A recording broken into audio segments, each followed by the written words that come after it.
Hi, and thank you so much. Thanks a lot. I am Batul Marzouk. I am the coordinator for the ISB Academy for the tutorial. It's just a little bit about the ISB Academy and this tutorial series for people who's not familiar with it.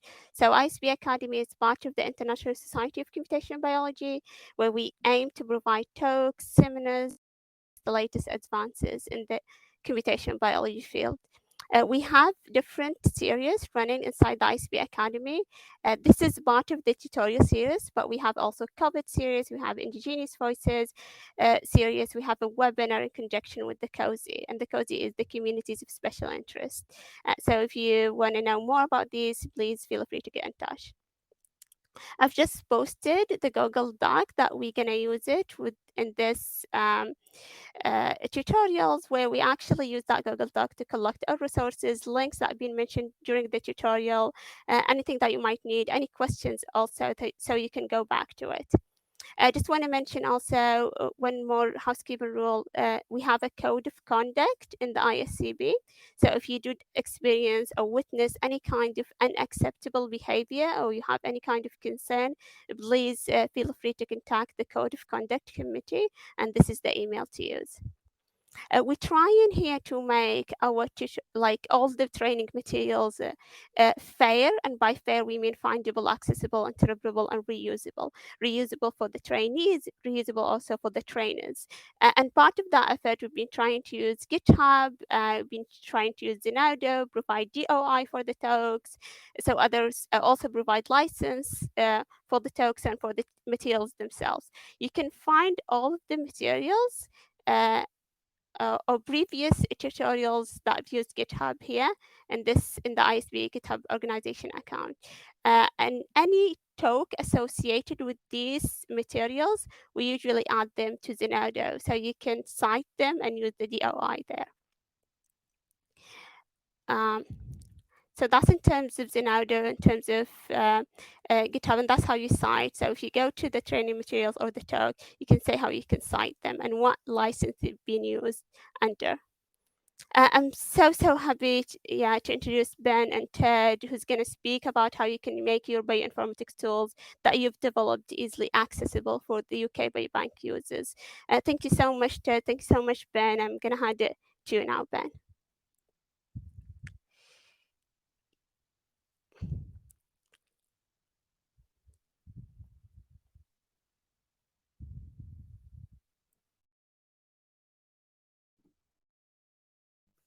Fantastic. Well, thank you very much for the kind introduction, Batul. And this is really great. I don't think I have to give too much introduction to the UK Biobank and what it is. I think most folks are here because they know what the UK Biobank is and they'd really like to use the bulk imaging or genomics data. But just in 30 seconds, so the UK Biobank is the largest cohesive biomedical data set in the world. It comprises over 500,000 patients with all of their phenotypes, exomes for 470,000 of them, uh, whole genome sequencing for 200,000 of them so far, as well as a whole host of imaging data and other types of data, including electrocardiograms and a variety of different kinds of imaging, DEXA scans, MRIs, etc. The imaging files, there are about 40 million of them. And those are all tagged to patient interactions with clinicians, as well as the exomic and genomic data. And so, really, why I'm very excited to talk to this community is both showing you really quickly how to use the UK Biobank research analysis platform, where the bulk data is housed, in addition to the phenotypic data. And I'll do that in a live way. But also really moving into thinking about how to build apps, as we call them. I'll explain what that is in a little bit. That you can use, but also that you can share with other folks. And so I'm also going to give this entire demo live. So, in terms of the demo being fair, everything I'm about to show you is in fact on the internet, and so you should be able to get to that data relatively easily. So that's great. And if you have any questions, please feel free to put them in the chat. And also, Ted will be pasting a bunch of the links I show here. Um, so one thing I really like to show people before we kick off, many of you are probably already UK Biobank investigators, and I'll show you in a bit how to get an account on the wrap. But before that, I'd really like to show you a community we have. And this is really modeled after BioStars. And I'd like to particularly thank Istvan Albert, who started BioStars, for really helping us get this set up. And what we have here is really a BioStars for the UKB research analysis platform. So, for example, here we have a whole bunch of questions by people. Many of these questions are answered either by members of the community or by folks out there who are also doing research. And so you can look at these questions, you can search through these, you can ask a question. If you sign in, please sign in. It's really easy to set up an account here. But there's two sort of pro tips I'd like to show you using this resource. One is if you click on the announcements tab, that'll give you a bunch of sort of new things we're doing. But one of the biggest things are webinars, and both webinars that we're about to give as well as webinars that we have given in the past. And these are usually pretty objective, and they really try to get out to a broad swath of researchers. Two I'd like to point out that are coming up are the Advanced Image Management and Analysis in the Cloud. That's a mini symposium. It's going to be about 2 hours, and it'll feature some wonderful work that has been done on MRI analysis at the University of Oxford by Steve Smith and collaborators, as well as enabling all those tools on DNA Nexus. And really, DNA Nexus is a platform for tools like the ones that you guys are building. And then also MathWorks, if you most of you have probably used MATLAB at some point. MathWorks will show really how to get its image analysis tools onto the platform and enable you to use them. So that should be great. And then also, one really big thing I want to tell you about, one thing I'm super excited about is if you're an early career researcher or if you're a researcher from a low or middle income country, there are credits for you to be able to use the platform for free. So, really, that's something to check out. Now, the platform is free, but you do have to pay for compute and storage. However, you can get credit for the compute and storage you do on the platform if you're an early career researcher or from a low or middle income country. So that you can check out and should be easily Googleable. I'm sure Ted will post a link too. So thank you. And thank you again to Ted and Batul for posting links and so on and so forth. And it's great to watch that come in. Again, if you have any questions at any point, please go ahead and post that in the Q&A. Great. So what I'll do now is I'll go ahead and log into the biobank at ukbiobank.dnanexus.com. Now, one thing I want to point out is that before you do this, you're going to have to go through the UK Biobank and apply for an application, get approved, pay for it and all that, get your MTA signed and all that. But many of you are probably already UK Biobank researchers. So really what the research analysis platform is, as I'll show you, is a way to do compute, also a way to slice and dice cohorts. We have a very nice cohort browser that's free for you to use. And then finally, really a way to integrate large-scale data, the exome data, the imaging data, et cetera, that I mentioned earlier with the phenotypic data. So let's go ahead and log into the research analysis platform. And here we can see I'm already in a project and I'll show you some things you can do here. But first, let me zoom out and go to all of my projects. So I have a number of different projects, so on and so forth, and I can establish a new project. Now, I'd like to note that all of these projects are linked to different UK Biobank application IDs. Now, you can't have multiple projects per application ID, but each project has to be linked to an ID. There are really no sort of demo spaces here, but if you needed something like that, please go ahead and contact support at dnanexus.com, and we'd be happy to help you, whatever the case may be.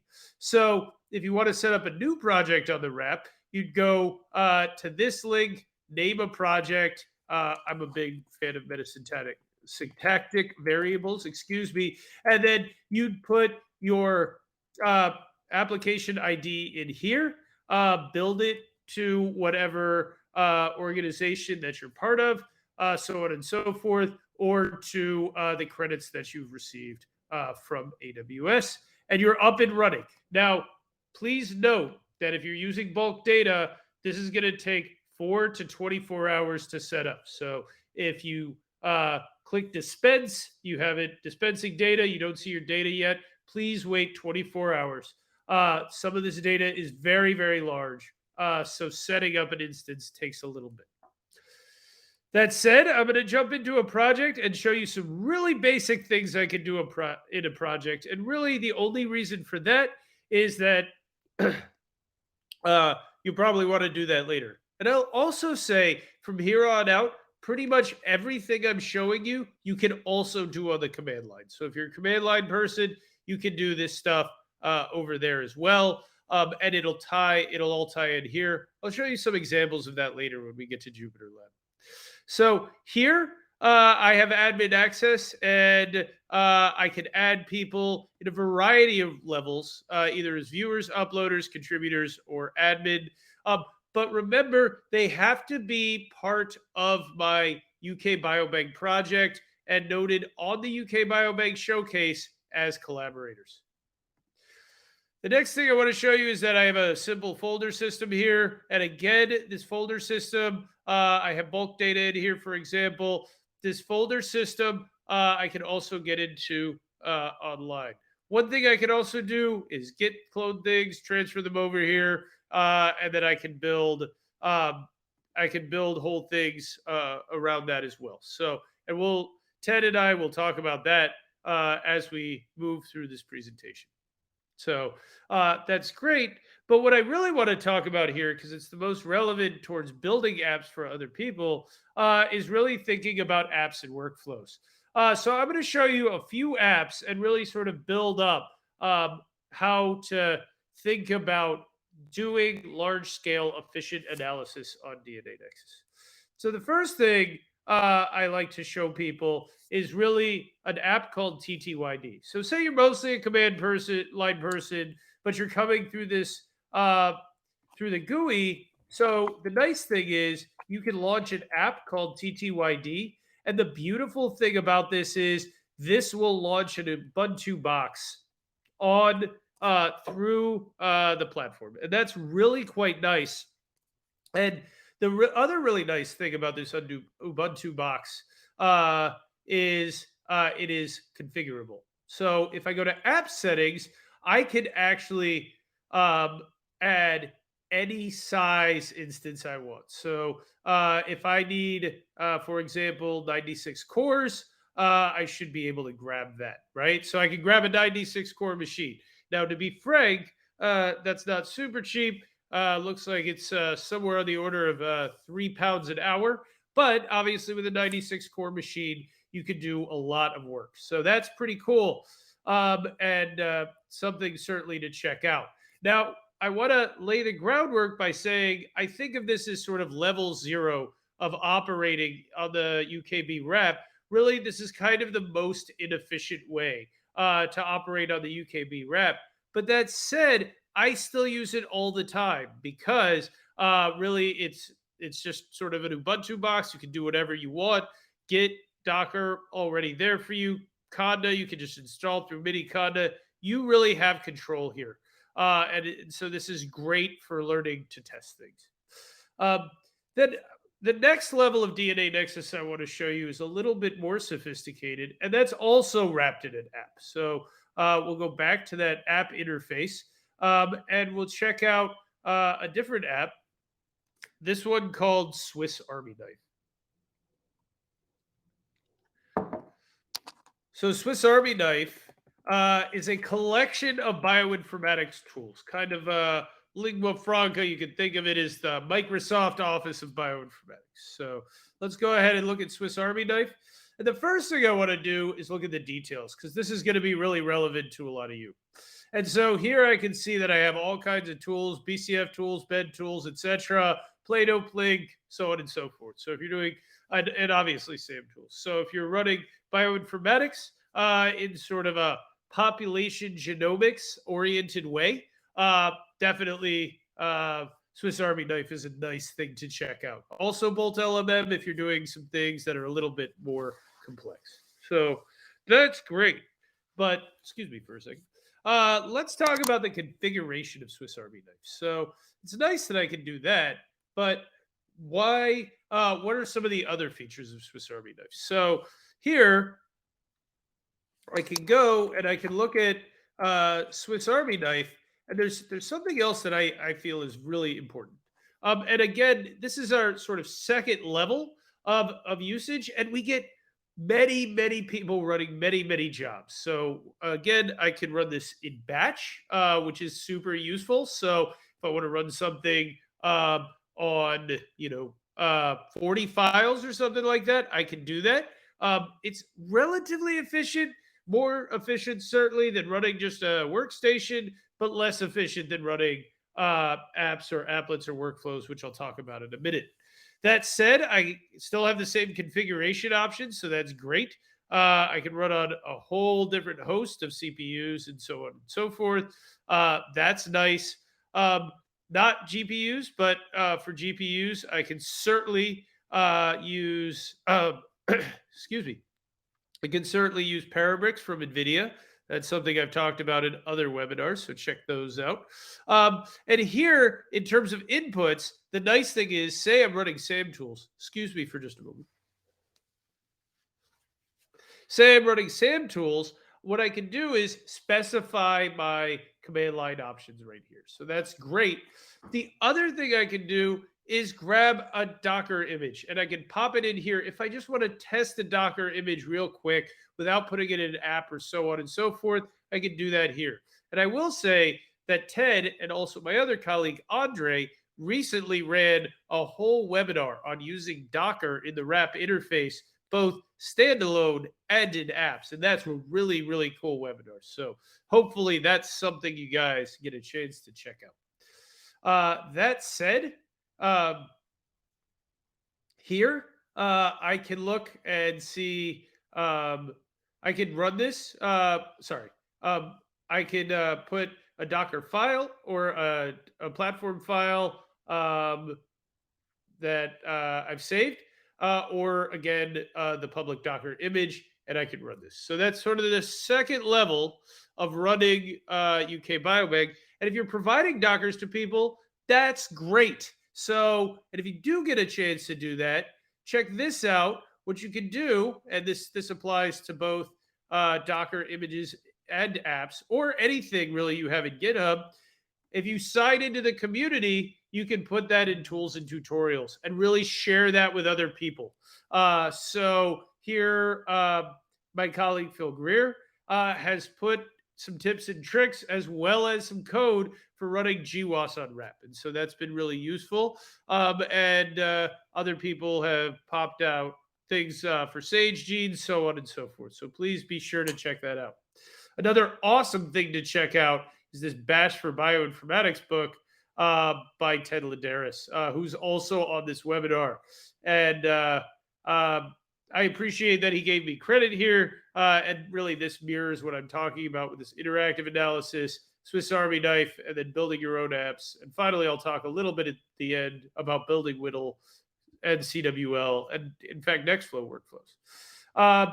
So that's great. So yeah, and then here, one I can also talk about specific apps, right? So So here I have a bunch of apps. I have ReadGD, and I can import things from AWS, and I have Sage and Plato and Plink, and that's great, and GATK, obviously, that kind of stuff. But the real power of this is that I can build my own apps here. And that's something that's really exciting. So I can take apps and make them look like this. And that is really great. And I can make an app out of anything. So I usually use Delhi as an example. Ted is going to show you some even more simple examples of how you build an app on the UKB Wrap platform. And that's something I'm excited about hearing him talk about in the next segment of this webinar.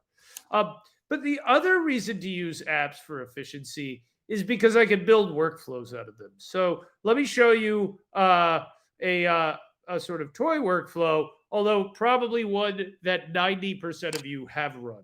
And that is so BWA to GATK. So here I can start with BWA and add that to my workflow. And then I can add haplotype caller to my workflow. So, like I said, all of you have probably run a workflow something like this at some point. Most of you are bioinformaticians. I know there might be a couple imaging and epidemiologists in the group. Just trust me on the fact that this is a standard workflow for bioinformatics. But here's the cool thing. So I have a really compute intensive process paired with a less compute intensive process. And so what I'm able to do here is I'm able to really run this on a huge machine, which on the cloud, running things fast on huge machines is typically good in a rule of thumb sense for efficiency. And then here, I have something that is not particularly CPU intensive. So I can run that on a 2-core machine. So that's great. But here's the real trick. And this is one of the few things in the DNA Nexus ecosystem I personally don't use the command line for. I really typically use the GUI for this, and that is moving one file to the other. So now I have a cohesive workflow that will fire up a huge machine, map, and I of course need to put reference genomes and a number of reads here. But the nice thing is I am giving it a list, so that's great. But what it will do is it will take a list of reads or read pairs. It will map them to the genome in a very efficient way, and then it will pass that to haplotype caller. So out of this, I will get variants, and that's a really, really nice thing. That I can grab variants out of this. And I just built a workflow to do that really, really quickly.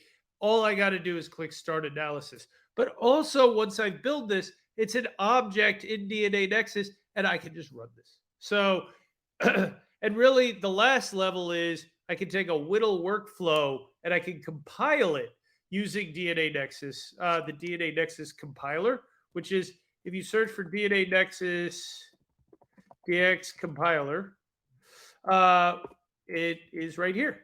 And we do support Whittle as well as CWL. So there's that. I want to show you a couple of other things, resources that we have for you, excuse me. And then I want to show you really what the big multimodal power integration power of this system is, show you a little bit about Jupyter, which we use for tertiary analysis, and then really pass the baton over to Ted to show you how to really take workflows and apps and put them on the platform. Because, I know probably a lot of audience members here, you build really, really neat tools and pipelines for biomedical data science. And really, we want you to be able to share them with other folks who are interested in UK Biobank data.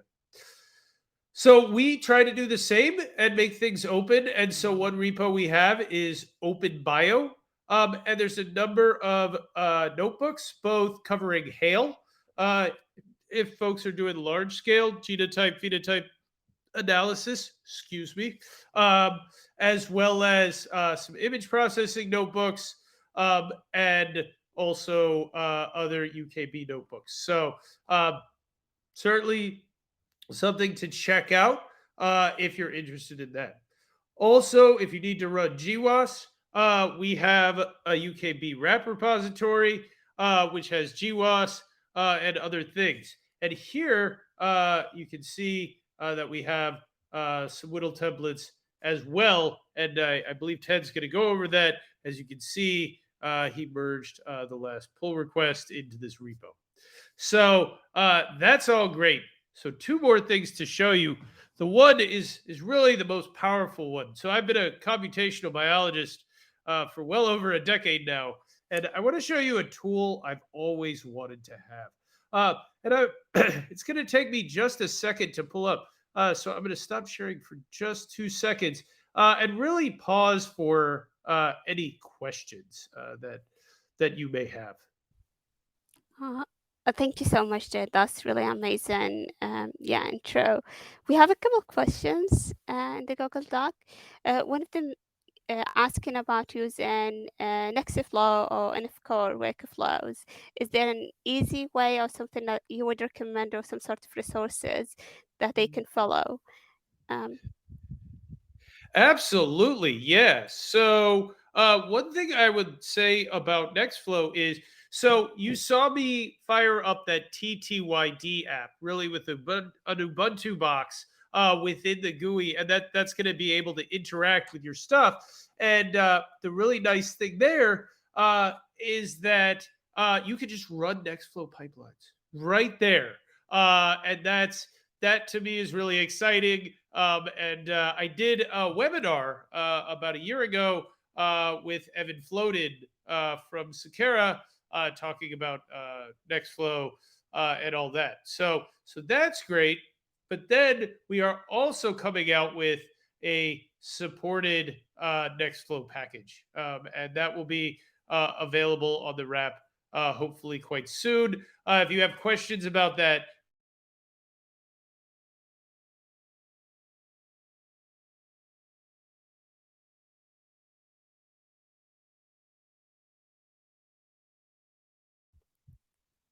Sorry, yeah, your voice is gone.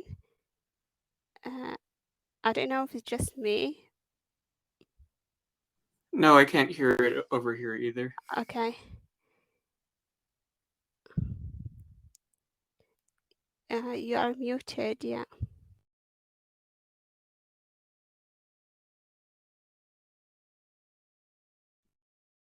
can you hear me now? Yes. Excellent. Okay. I don't know why I got muted, but let me try to re-explain about Nextflow. So again, if you open up a command line app, TTYD, Cloud Workstation, or Jupyter, which I'm about to show you, you can run Nextflow right there. You can run your Nextflow pipelines. Super easy to do, just like you would run Nextflow in any cloud environment, any HPC, that kind of thing, or most HPCs. Um, if you want to run Nextflow and have that spawn other jobs in really sort of big instances of Nextflow, uh, that is something we're coming out with a supported product with very soon. That should be available on the wrap shortly. So something definitely to check out if you're interested. So, um, Yeah, did thank that you so info much for helpful? yeah, Great. that's very elaborate response. Thank you so much. The second question is about what documentation do you have? Do you use the command line with the Biobank, which Ted, I think, answered. He added some links for documentation using the command line interface. Thank you, Ted. Yeah, Yep. That's linked to some videos about using the command line on UKB rep. So yeah, brilliant. Thank you so much. Yep. We also have a Git book called Getting Started on UKB Rep. So if you Google for Git book UKB Rep, there are some command line resources there as well. But much of it centers around the DNA Nexus SDK, also known as the DX Toolkit. But there are also there are also more complex ways. You can set up Spark clusters and so on and so forth. And it gets into that a little bit. You can also look at our Spark documentation.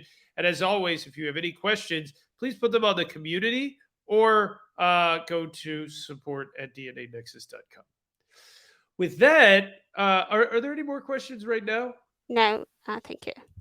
Oh, fantastic. All right. With that, what I want to go to is what I think is the most exciting, sort of progressive part of the research analysis platform and DNA Nexus's product called Apollo. And that is what is known as the cohort browser.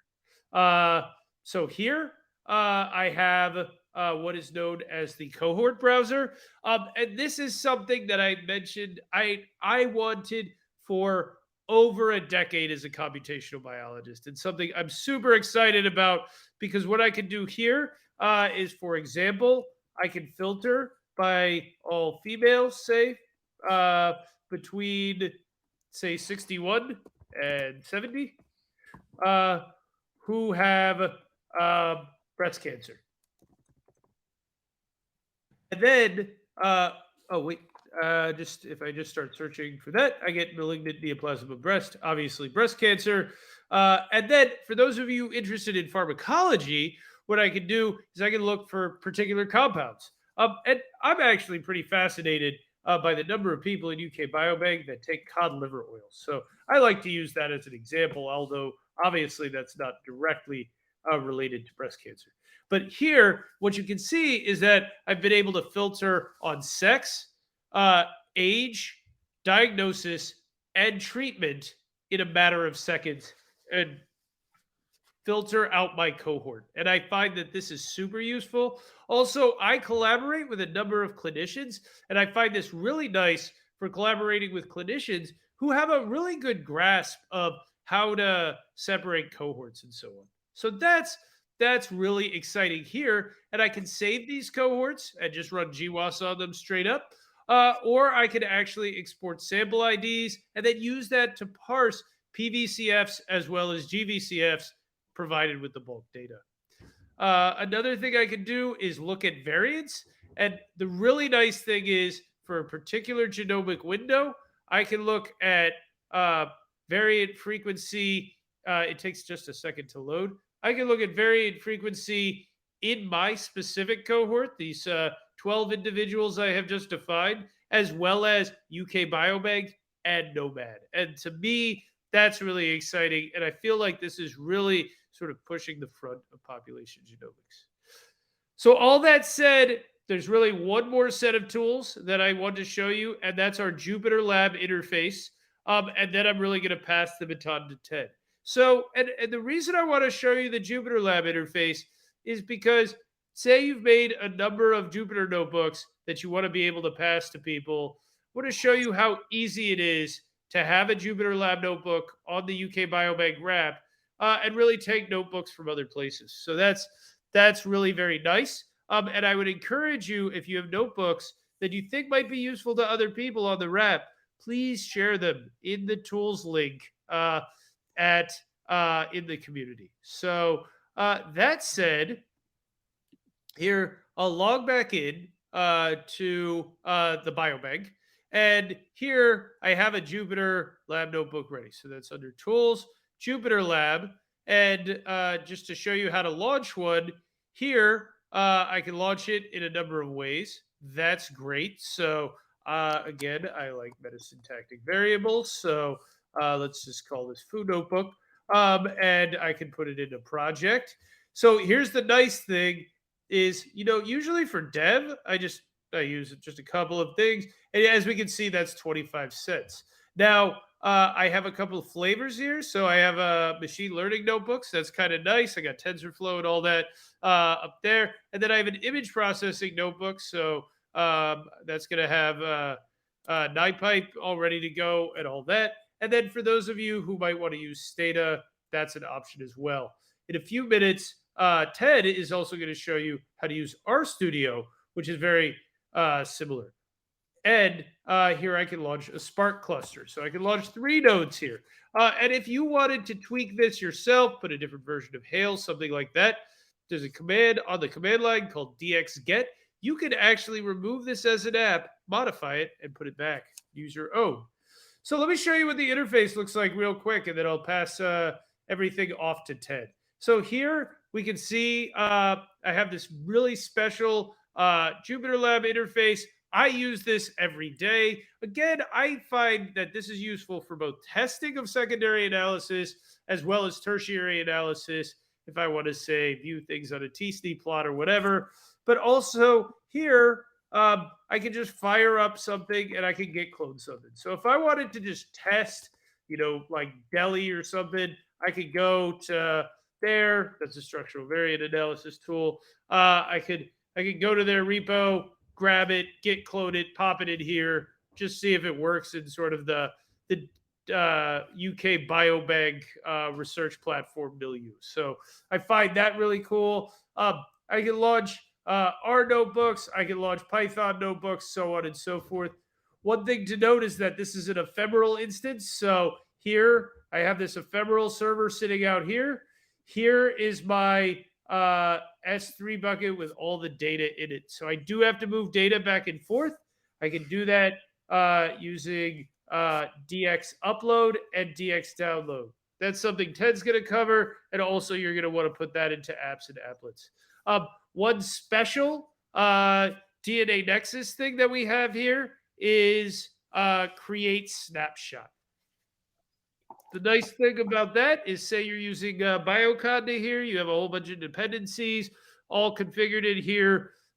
You can create that snapshot, launch from it the next time. Also, if you're an old school bioinformatician and you still use Perl for some things, most of us don't, but some still do, you can have your whole Perl dependency environment in here, and that's great. So anyway, that's what I wanted to say about Jupyter Lab. But the really nice thing is if you pass around notebooks, and by the way, the notebooks I'm about to show you are available on GitHub, linkable from the announcements page, is I can jump in here and I can show you some notebooks we presented in a webinar with Rosemary Walmsley, who is an amazing researcher at Oxford University. And she's built these lovely notebooks where you can do things like, for example, extract data from the rep. And so you can jump off of this. It's really great to use Spark. It allows you to get data out very, very quickly.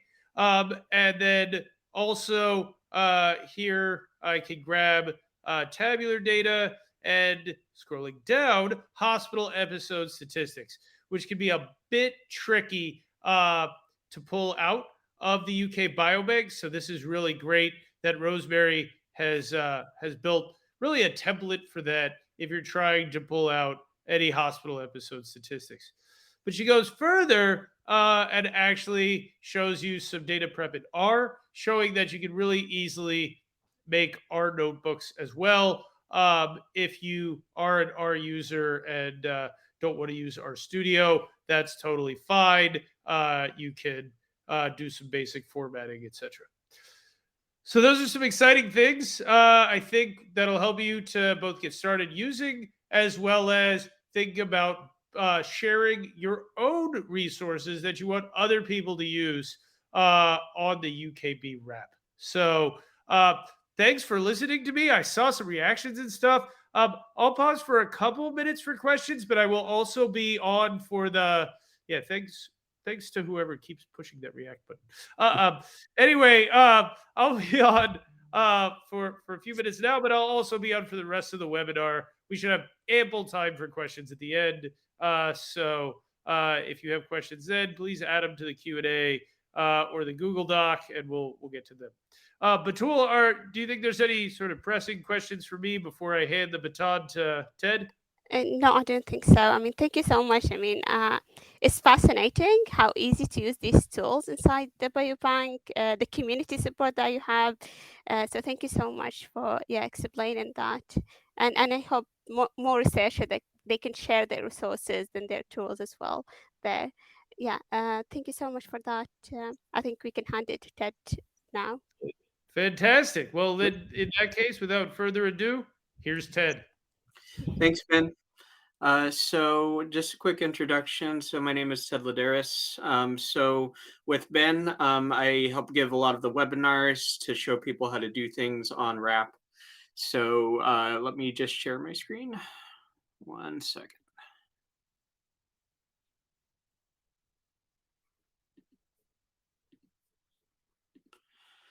Okay, so before we get started, I just wanted, so these are also in the Google Doc.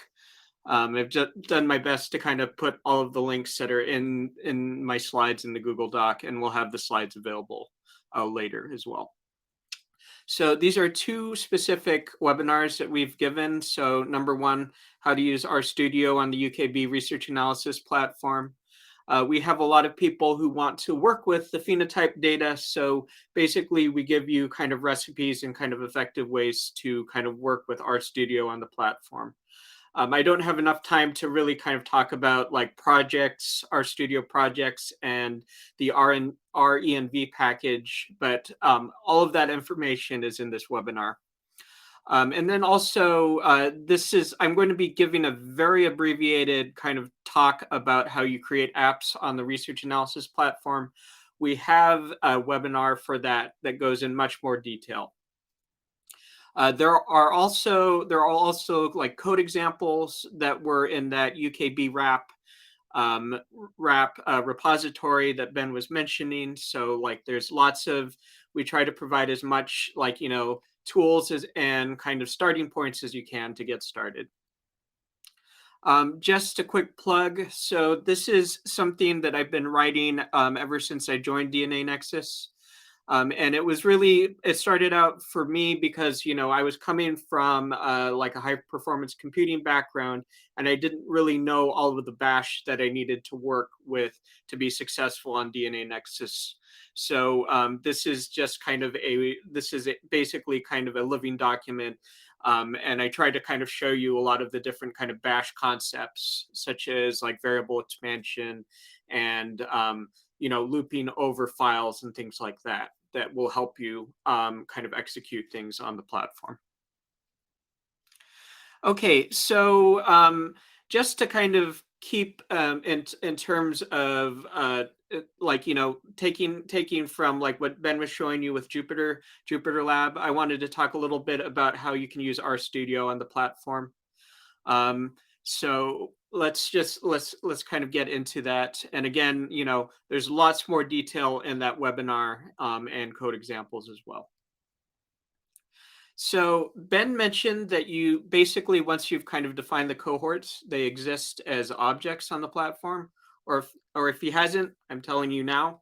So these cohorts are those things that you defined in Cohort Browser, and you can actually work with them and do further analysis with them.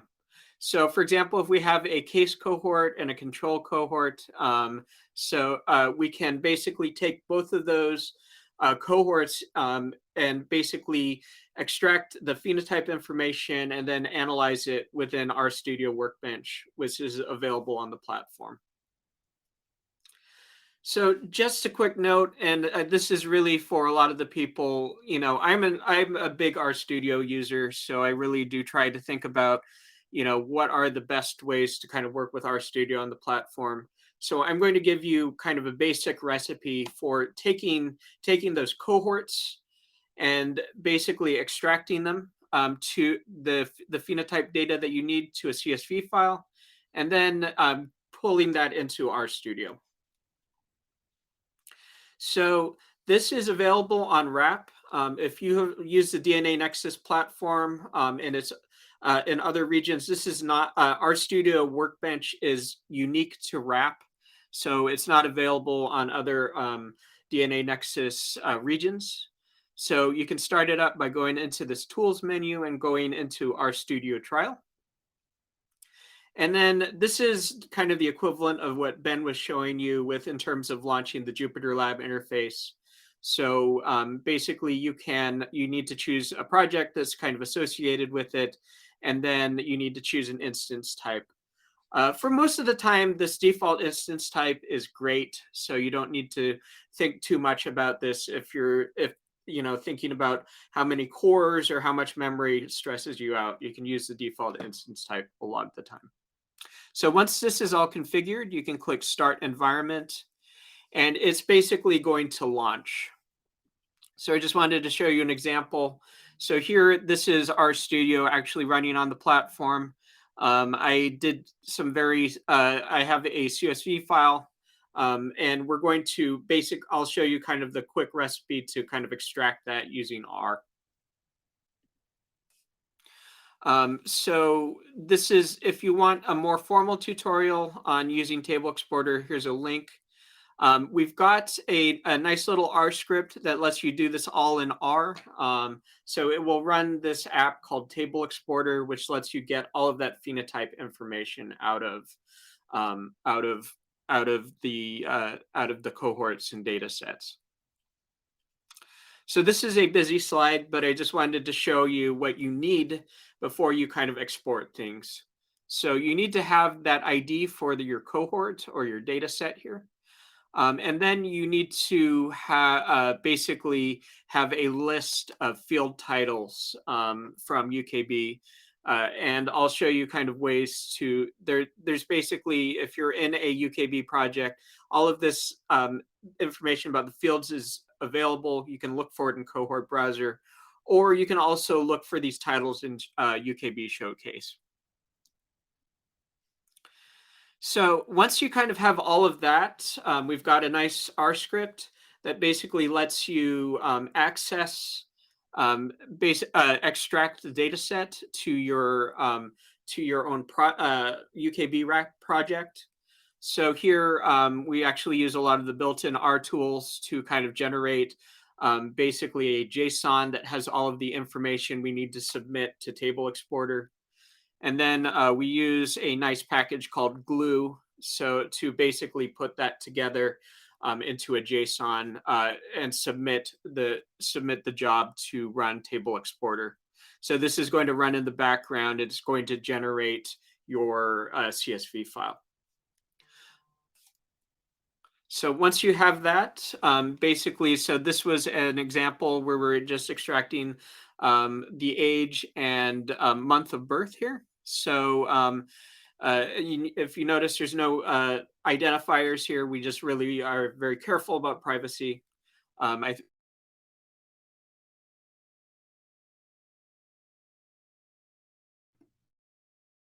Ted, we lost audio. Yeah, we lost your audio. Yeah.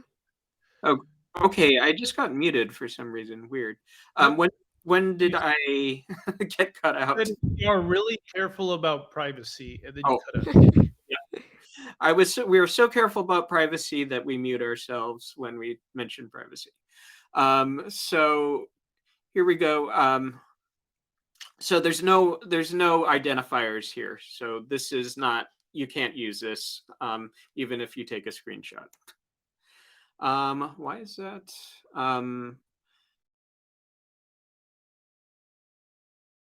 You muted again. Sorry, Ted. Huh. Okay. Well, I guess this is going to be kind of an ongoing battle.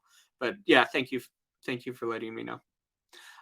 So when you're working, so like Ben kind of alluded to this, is that all of your data kind of lives within this what's here in what's called your project storage, or basically it's an S3 bucket.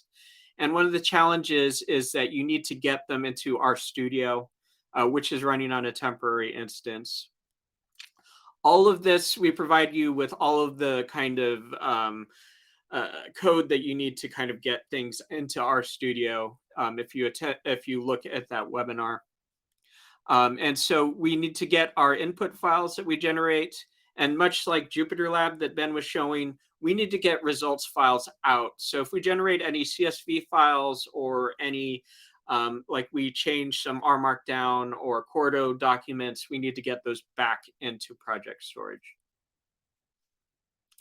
So now we've extracted our CSV file. We've gotten it from the project storage into the RStudio instance. So that was what this little example is meant to show you here. So you can see that you can do like, here I'm just basically doing some tidyverse work, filtering on particular quantiles, and then, looking at descriptive statistics. So you can basically, this can all be within an R Markdown or a Quarto document. And again, you can basically work with the data this way. Here we basically did a little bit of filtering here, and then we wrote it to a CSV file onto the worker, and then we need to use this command called dx upload to get it back into project storage. And like I said, there's a lot more information about like installing packages and kind of saving them as a snapshot using the renv package. So that will let you basically save all of your installed packages, so you don't have to basically install them every time. So I've outlined kind of a way to work with projects and renv on the platform, so you can reproducibly work. So again, I'm a big RStudio user, so I spend a lot of time kind of trying to think about how can we get you to basically do your work on the platform. So just a quick wrap up for RStudio. So you can start RStudio Workbench using that under that tools menu in RStudio. So I showed you a very abbreviated way of basically extracting the phenotype data using the table exporter app. And then we basically get that data into RStudio. And then we can, again, I didn't really show too much about this, but again, if you look at that webinar, there's lots more information about this. And then, when you're done, please don't forget to terminate your instance on the platform when you're finished. Okay, so I apologize if this is a little disjoint, but I wanted to just kind of connect with what Ben was showing with Cohort Browser. So hopefully this is going to be what a lot of people are interested in, which is basically what do you need to do to get your executable on UKB wrap so it's runnable. So here's an example of an app. So this is basically the graphical representation. So this is what we usually use to kind of teach how to build apps. So it's an app that takes a BAM file and a BAM index file. And then there's also, not pictured, there's a string input that basically lets you input a region, and then you get an output BAM file. So what does that look like? So if you run that on the platform, so you'll see that it actually, if you were successful in running that app, it'll generate a file output. And that file output here is just going to be called subset.bam. So this is kind of the basic idea. So we're going to be basically installing SAM tools into our app.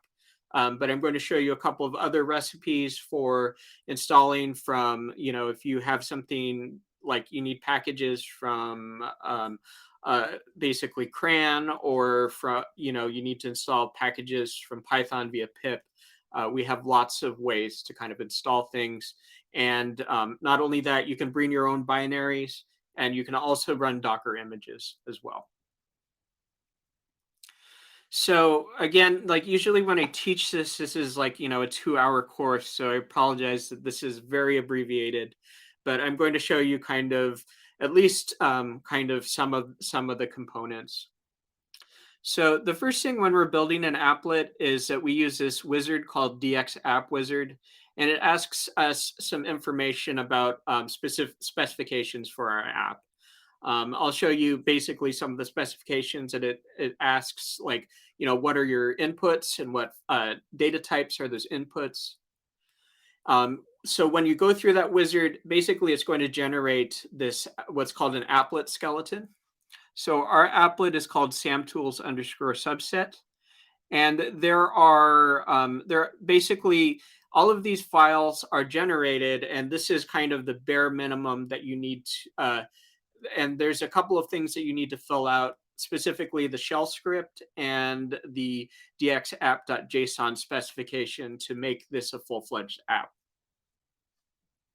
So once everything that's all good, then you'll use this command called dxbuild, and then you'll build that applet, and then it'll appear in your project. So just wanted to show you. So this is just kind of an example of the DX App Wizard.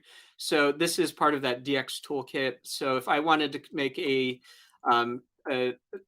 basically an app called SamTools subset, and then I'll just call it SamTools subset. We're going to skip that, skip the versioning. So here, this is, you're going to ask, it's going to ask you for what are your file inputs. So if I wanted to say, like, have a BAM file as an input, I could call it BAM file. And then we need to, because it's a file type, we need to make sure that the input type is specified. So this is just a real whirlwind tour. So this is not an optional parameter. I'm just going to kind of go through this, very quickly, just to show you what's kind of generated.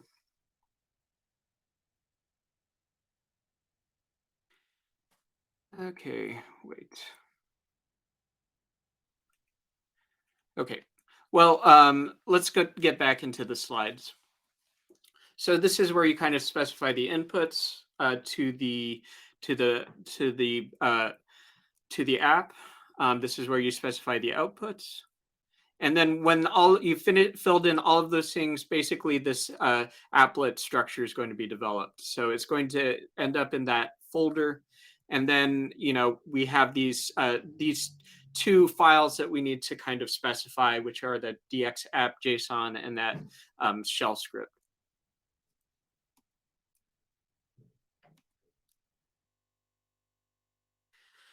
So this is a kind of very complicated diagram, but it's really for your reference. I know that you're not going to get all of this just from kind of looking at this slide once. Like, again, these slides are going to be available to you, but if you're in the middle of app building, I tried to kind of provide a visual reference. So let's first look at this dxapp.json file. So again, this is where you specify where your bash script is running. And this is where you also specify your inputs. So this is automatically filled out by the DX App Wizard. And then, you've got, if you need to install any kind of software such as SamTools here, you can basically install it as well. So we talked about that. We've identified our inputs and outputs. So how do we utilize this? We actually utilize it with this the SamTools subset shell script. And I'm going to basically talk a little bit about this, but you can see that, any inputs, so this mappings_bam, this is an input that we've defined. So we can utilize it in our subscript, and then basically do some work with the file inputs, and then basically produce some outputs. Again, this is just, I really am just kind of trying to show you kind of the bare minimum. And if you really want to learn more, you can definitely check out the webinar. So this is what that kind of shell script work looks like. So you'll basically use dx_download to basically get any file inputs that you've specified onto the worker. And then you'll do some sort of execution. And then you can basically run. So here we're going to be doing some execution, and we're going to be generating a file called subset.bam. And then here we can basically do some work with DX upload, basically save our output file back into project storage. So we've run DX App Wizard. We filled out all our shell script and our dxapp.json, and then we can build it. And when we, sorry, this doesn't correspond to the original app. This was an old screenshot. But once it's available, it's basically, you can run it as like Ben was showing on the UI, or you can run it on the, basically on the command line as well. So this is kind of an example of kind of running on the command line here. So we talked about running stuff, but how do you actually get your executables onto the platform? So it depends on where they're available. So we have a number of package managers that you can use to get the software onto the worker. So here you can see we can use apt to get SAM tools. But there's also, basically it uses basically, you can get R packages using the CRAN package manager, or you can get Python packages with the pip manager. This is, again, a lot to kind of get through in kind of a single session. So just want to be kind to everyone, but it is possible to bring your own executables. So you'll need to compile them for use on the platform. So Ben talked about TTYD. This is an excellent way to use TTYD, is to compile the binaries. And then you need to basically put them in a specific location. This is a set of, so I just wanted to show you that you can use Docker image files. So here, this is just a recipe for doing a Docker pull and then saving it as an image file on the platform. And then, in your DX app JSON, you need to kind of specify that image file. And then in your shell script, you can actually use Docker load and then Docker run to actually run Docker, your Docker container. So one thing you do when you need to know when you build your app is that you need to change your region to the RAP region, which is AWS US or Europe West 2. So this is basically going to be the basically the UKB RAP region. So this basically specifies that you want to run this particular app on RAP. So just a quick summary of apps. I know that was a real whirlwind tour. But again, I just wanted to kind of show you the basics. It's very hard to kind of show everyone everything they need to know in a single session. But definitely, please check out that app building webinar. Again, just a quick plug for the batch for bioinformatics. So, when I was first getting to know the platform, I really didn't know that much bash. So I really tried to compile a lot of information that you need to know here. And I'm always looking for collaborators. So there is information on how you can basically kind of contribute to this if you like. And I will definitely credit you. So if there are any helpful tips about bash that you think people should know, I am just definitely trying to collect those all into a single location. Okay, I think that's all I have.